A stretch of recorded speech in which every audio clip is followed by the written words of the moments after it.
One calm night, when I chose to go all out, it all began. The house felt like it belonged to just us, with Mom lost in one of her never-ending phone calls upstairs, whispering absurd confessions in his ear. I jumped onto Dad's lap in the living room, said no more. He said it was dangerous. I still kissed him. He returned my kiss. I kissed my father in that very house where I begged for bedtime stories and played with dolls, as if he were my lover. He pulled me onto the bed and tore my clothing apart. Desiring more, I legged around his waist. His gentle finger rubbing my hole was inside my trousers. At that time, I was utterly lost. I forgot where I was. The emotions were incredible, the best of my life.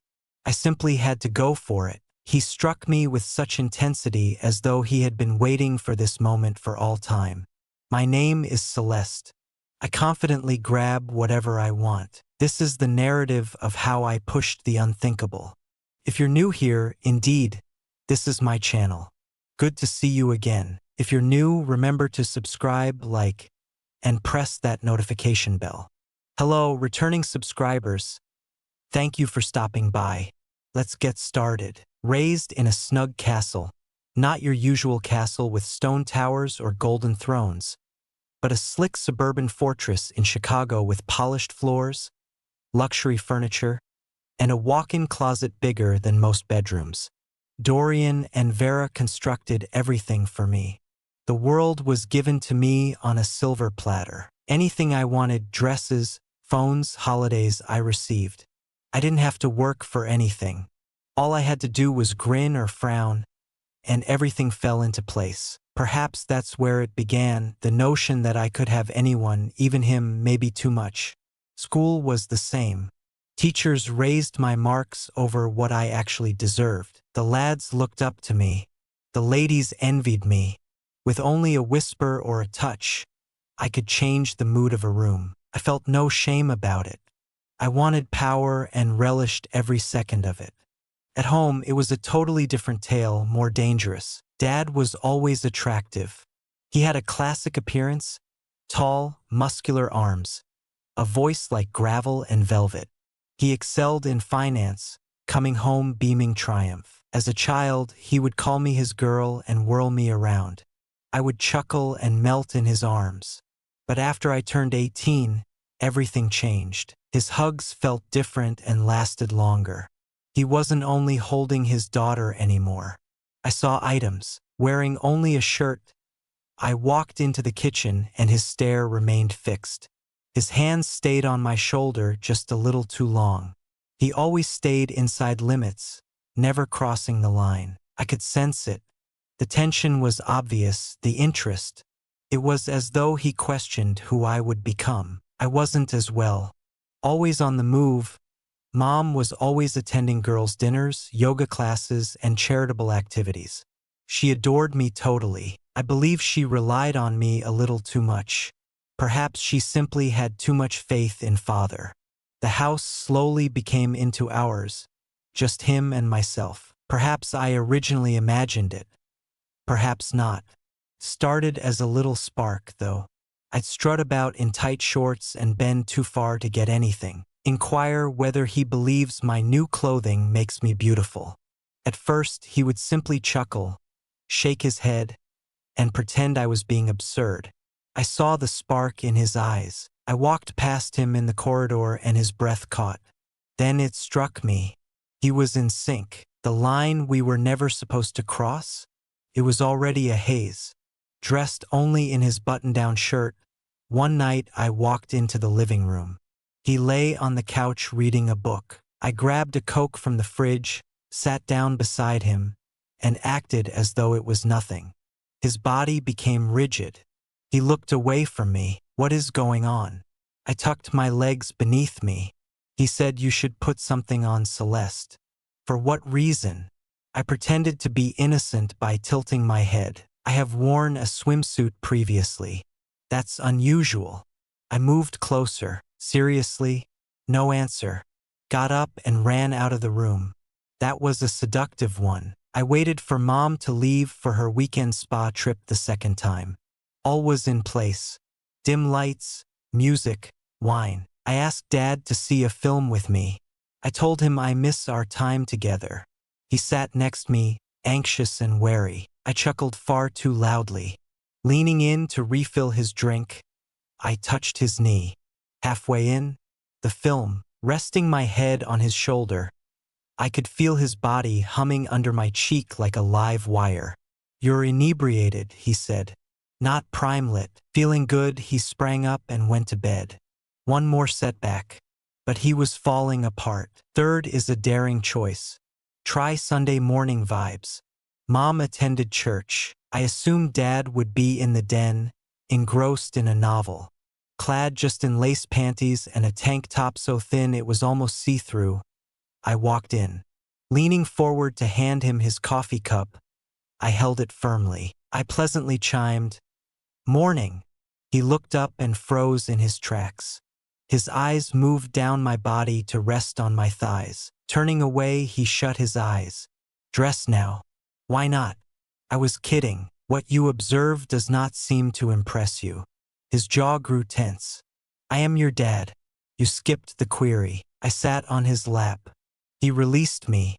That was only the beginning. That day, no kiss. Since then, untouched. But suddenly all changed. I could see it in his eyes, a need he could no more hide. He ran out of the room. The quiet hummed with energy. 3 days later, it took place. Mom's away once more.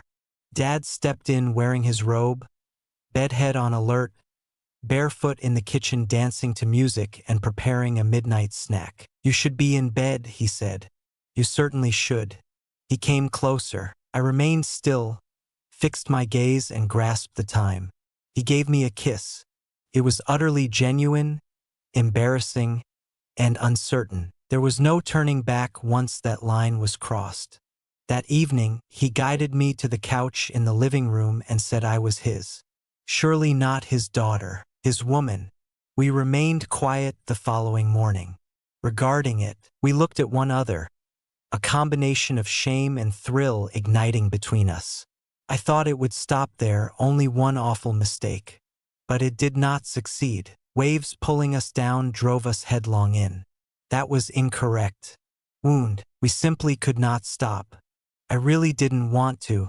Once you like the forbidden, nothing else counts. Dad's first night turned everything upside down. It's not outside. We have it inside us. We went over a line and rather than retreating, we pressed forward. Waking up the next morning in his arms, his breath warm against my neck, I found myself wrapped. There was no sound, no language, no clumsy apologies. A storm is coming, not disappearing. Just before daybreak, I went back to my room. Mom was still sleeping. I quickly smiled and brushed my hair in front of the mirror.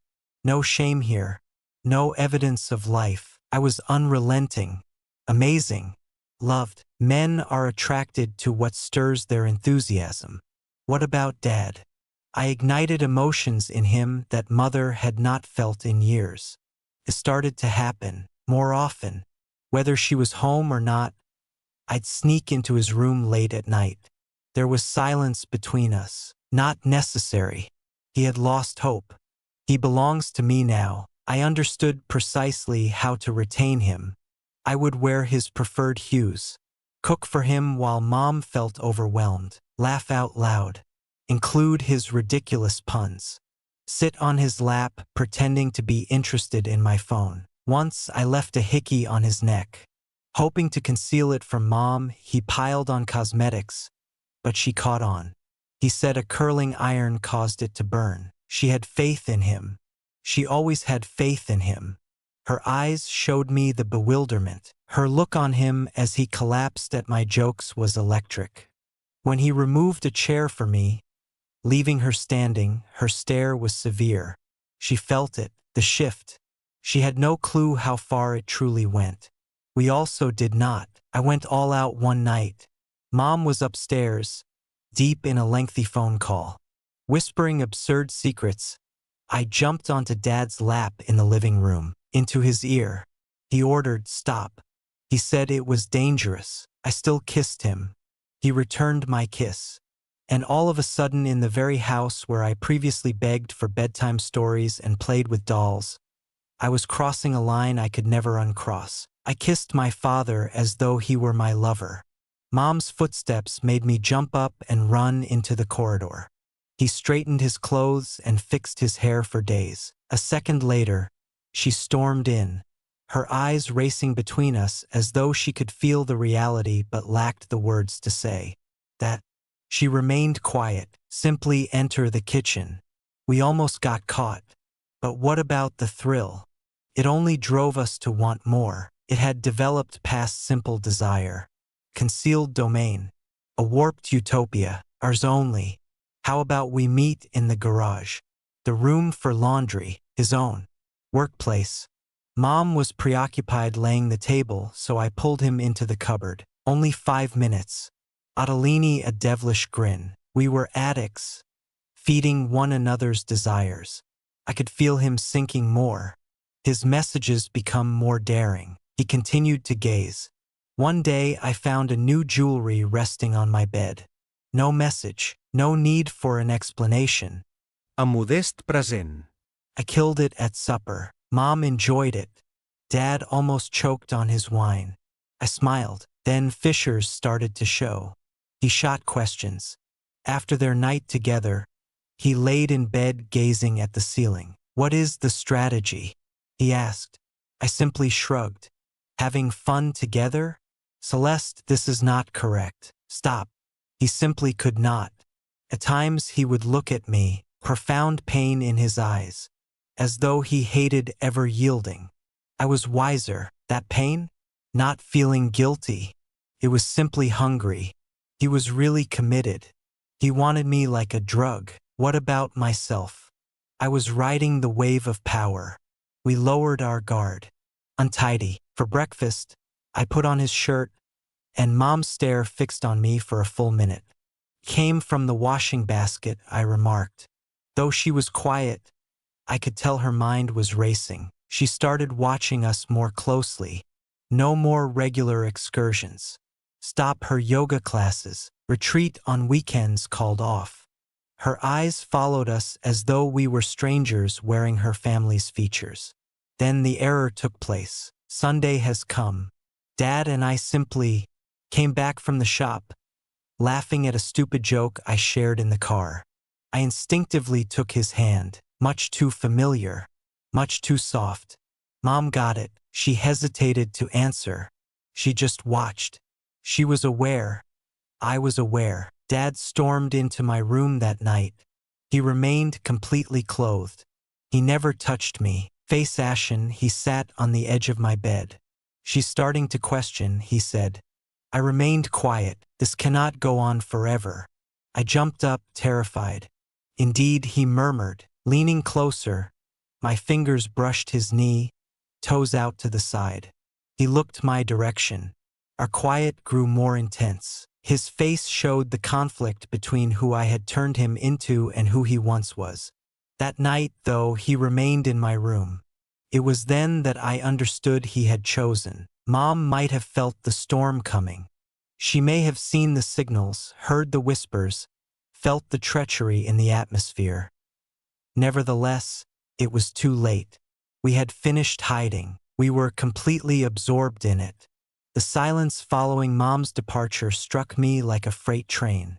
Silence rules above. No phone calls from the kitchen. No clink of her post-dinner wine glass. Quiet. We were left to confront reality by ourselves. For days, Dad went mute. He barely ate. He floated through the home like a ghost. The walls seemed to be strangers to him now. I accomplished it. I felt free. When she departed, I believed it showed I was correct, that I had triumphed. But the quiet she left behind seemed more weighty than I had anticipated. I grabbed what I want. There was no one left to stop me. This home was always my heart. I was the queen at the moment. Ruling a broken kingdom loses its excitement fast. During the first week, I concentrated on returning him to our rhythm. I would expand my robe a little more and use his favorite perfume. I touched his shoulder as I passed. He barely looked my way. as if they could come to life and lead him. He'd sit in the living room for hours staring at old family photographs. What causes the long face? One night, wearing only a tank top and lace underwear, I leaned in and inquired, "She's gone. Isn't that precisely what you desired?" No answer. I kept going. "She never knew you, not the way I know you." At last, he confronted me. There was nothing in his gaze. That is the problem. I was speechless for the first time. "I ruined my wife," he said. "I lost my grip. You carried on. I allowed you. You were unrelenting." "No," he said gently. "I really ought to have." I cracked inside. "Do you now regret it?" I hissed loudly. "She's gone. I'm still here." He looked away. I went to him and held his face in my hands. "This was your decision, Father." You chose me. I was feeble, he said. "You enjoyed it." His hands gripped my wrists, not hard but rather solid. "This is not love," he said. "It was never." I caught eyes with him. "What was it then?" He escaped. "I am at a loss." By the door, a suitcase awaited me the next morning. Him set, full to the brim. Panicked. Where should I go next? Wearing his sweatshirt, I stood in the doorway with my heart pounding. "I'm receiving assistance," he remarked. "I have been conversing with a counselor. I'm going on a retreat. Time to improve. What do I get out of it?" He looked at me with a fresh, sharp anguish in his eyes. "Seals, you also require assistance, outside of what I can provide. Maybe more than anyone else could." Rage rose under my skin. "Is that all you are doing? When everything is said and done, I have already lost." "His wife," he said. "I also cannot lose myself." And just like that, he vanished. The door slammed shut, leaving me all alone, totally cut off. Not at all, Mother. Definitely not, Father. A house full of echoes and secrets, unexplored and unheard. Time passed quickly. Then weeks passed quickly.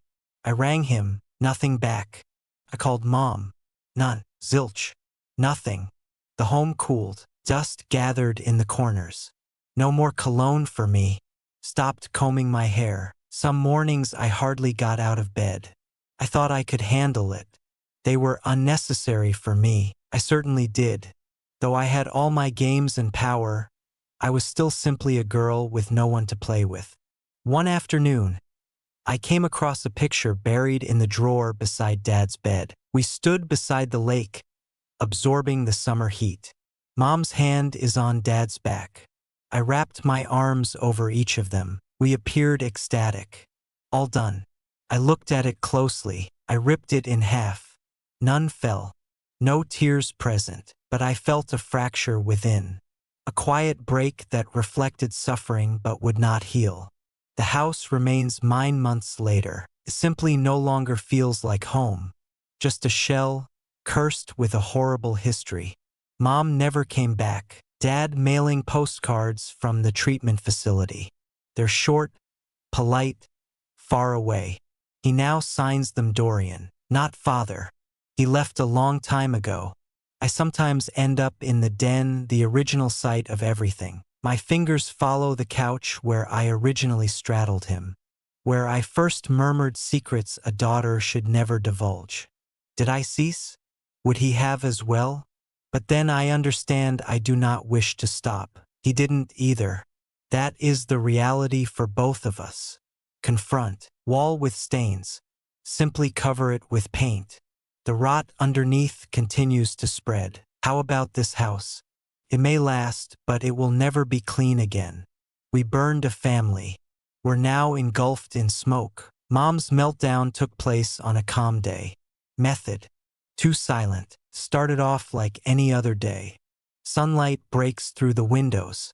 Outside, birds sang, happily ignorant of the rot hiding inside our house. Humming a song, I floated down in a silky robe.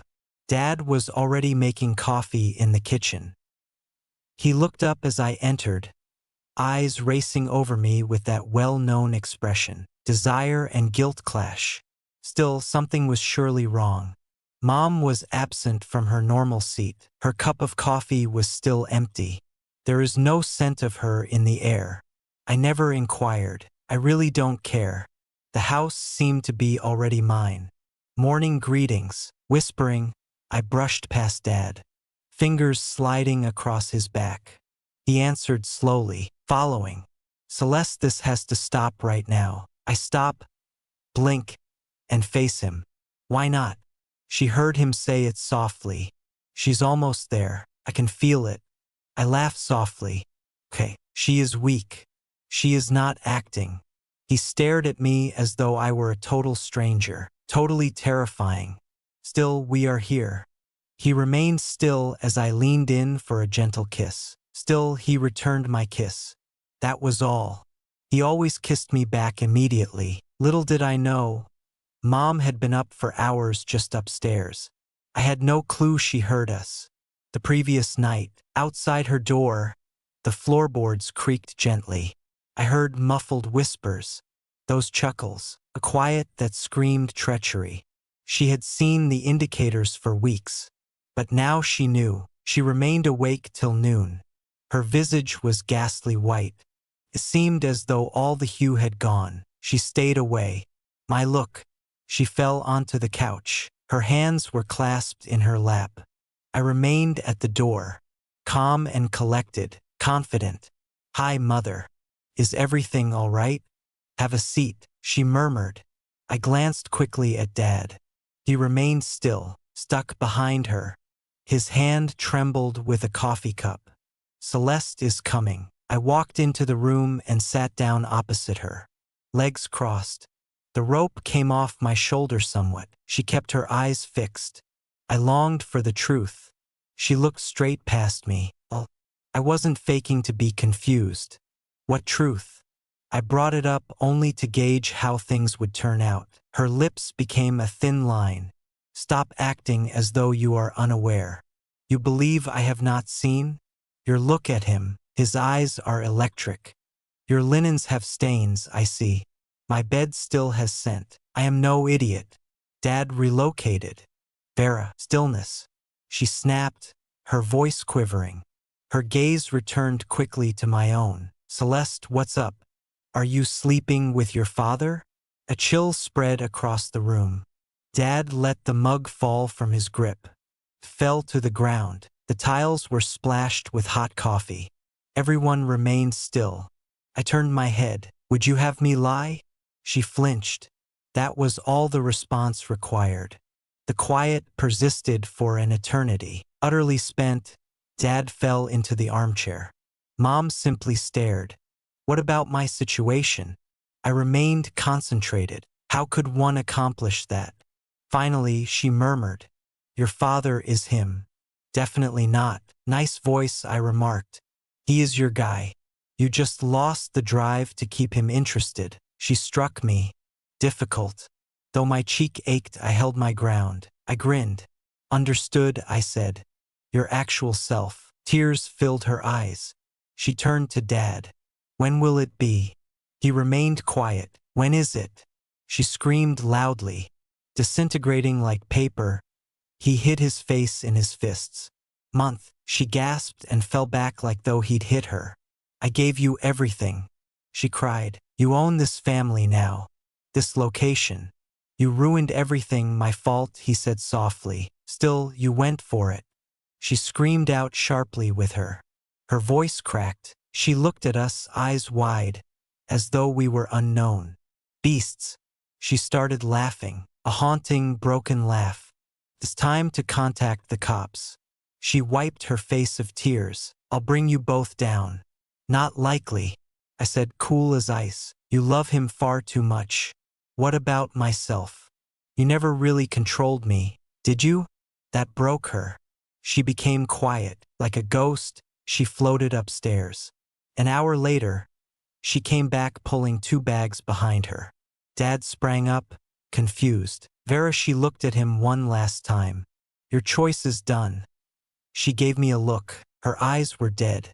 You're not my child, she said as she stormed in front door.